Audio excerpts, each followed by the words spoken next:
क्या आप जगन्नाथपुरी मंदिर पर इस्लामिक आक्रमणकारी काला पहाड़ के आक्रमण के इतिहास से परिचित हैं? यदि नहीं तो यह वीडियो आपके लिए है। जगन्नाथपुरी मंदिर पर हुए 18 आक्रमणों में से 5वां आक्रमण बंगाल के अफगान सुल्तान सुलेमान करानी के सिपाह सलार सिकंदर उज़्बेक और काला पहाड़ द्वारा किया गया था। बंगाल में एक प्रचलित लोक मान्यता है कि काला पहाड़ वास्तव में कालाचंद नामक एक हिंदू ब्राह्मण था, जिसे बंगाल के सुल्तान की पुत्री दुलारी से प्रेम हो गया था और उसने दुलारी से विवाह कर लिया था। परंतु काला पहाड़ की 2 हिंदू पत्नियां भी थीं, इसीलिए वह हिंदू ही रहना चाहता था एवं इस्लाम को नहीं अपनाना चाहता था।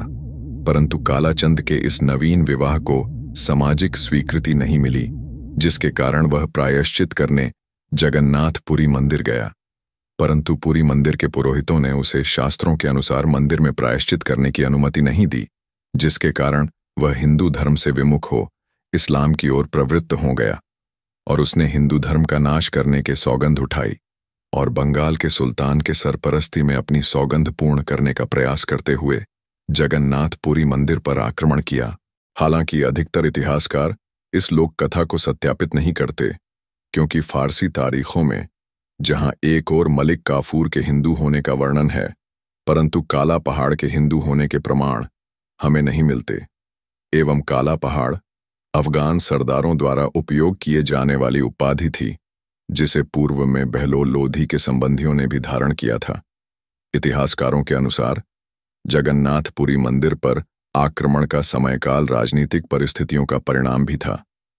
ओडिशा के अंतिम चालुक्य वंशीय महाराजा मुकुंद देव ने 1566 में अकबर से राजनीतिक संबंध स्थापित कर लिए थे और बंगाल के सुल्तान सुलेमान के शत्रु इब्राहिम सूर को अपने राज्य में शरण दी थी, जिससे क्रोधित हो बंगाल के सुल्तान ने महाराज मुकुंद देव से इस राजनीतिक उपलब्धि का प्रतिशोध लेने का प्रयास किया था।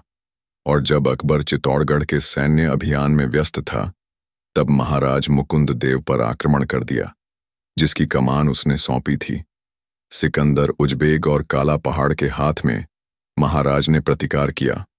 मदाला पंजी के अनुसार महाराजा मुकुंद देव ने वीरतापूर्वक इस्लामिक आक्रमणकारियों से युद्ध किया, परंतु अंततः उन्हें पीछे हटना पड़ा एवं इस विषम परिस्थिति का लाभ उठा महाराज के एक सामंत रामचंद्र ने स्वयं को ओडिशा का महाराजा गजपति घोषित कर दिया और महाराज की हत्या कर दी। अन्य स्रोतों से हमें महाराज मुकुंद देव का युद्ध भूमि में वीरगति प्राप्त होने का वर्णन मिलता है।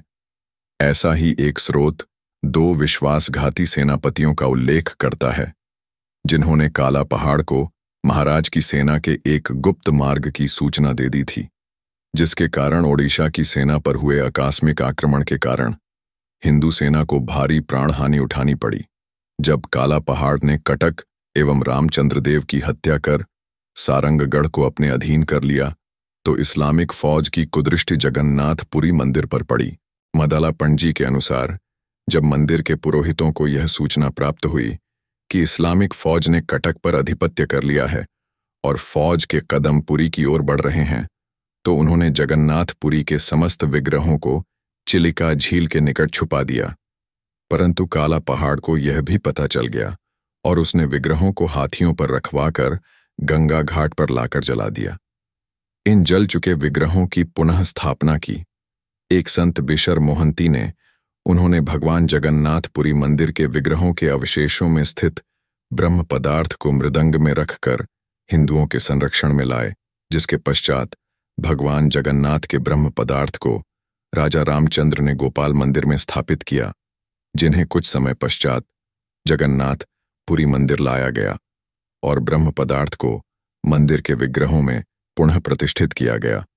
परंतु बंगाल के सुल्तान सुलेमान की मृत्यु के बाद सुलेमान के उत्तराधिकारियों ने भी ओडिशा पर आक्रमण किया और मंदिर को खंडित किया और मंदिर में श्रद्धालुओं एवं पुरोहितों का कत्लेआम किया, जिन्हें अंततः राजा मानसिंह द्वारा पराजित होना पड़ा, जिन्होंने जगन्नाथपुरी मंदिर का शुद्धिकरण करवाकर जीर्णोद्धार भी करवाया।